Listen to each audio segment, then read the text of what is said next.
মাননীয় সদস্য সৈয়দ সাইদুল হক হবিগঞ্জ 4 সম্পূরক প্রশ্ন করুন। মাননীয় স্পিকার, আমার নির্বাচনী এলাকা হবিগঞ্জ 4 মাধবপুর চুনারঘাটে 25টা চা বাগান এবং 2টা রিজার্ভ ফরেস্ট আছে। আমার জানা মতে এক উপজেলায় এত সম্পদ পর্যটনের জন্য আর কোথাও আছে কিনা আমার জানা নাই। আমার বক্তব্য হচ্ছে, মাননীয় স্পিকার, মাননীয় মন্ত্রীর কাছে আমার জিজ্ঞাসা যে মাননীয় প্রধানমন্ত্রীর যে 6 লেন সিলেট বরাবরে করতেছেন, এতে আমাদের দূরত্ব কমে যাবে 4 ঘন্টা থেকে মাত্র 2 ঘন্টায়। ঢাকা থেকে এর চেয়ে কাছে চা বাগান আর কোথাও পাওয়া যাবে না।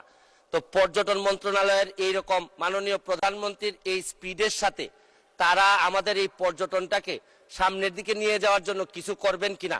আমি যাকে হারিয়ে এই মহান সংসদে আসছি, উনিও মাননীয় প্রধানমন্ত্রী আমাদের পর্যটন প্রতিমন্ত্রী ছিলেন, উনার করার সুযোগ ছিল, উনি করেন নাই বলে হয়তো উনি এই সংসদে এইবার আসতে পারেন না। মাননীয় সদস্য, মাননীয় মন্ত্রী।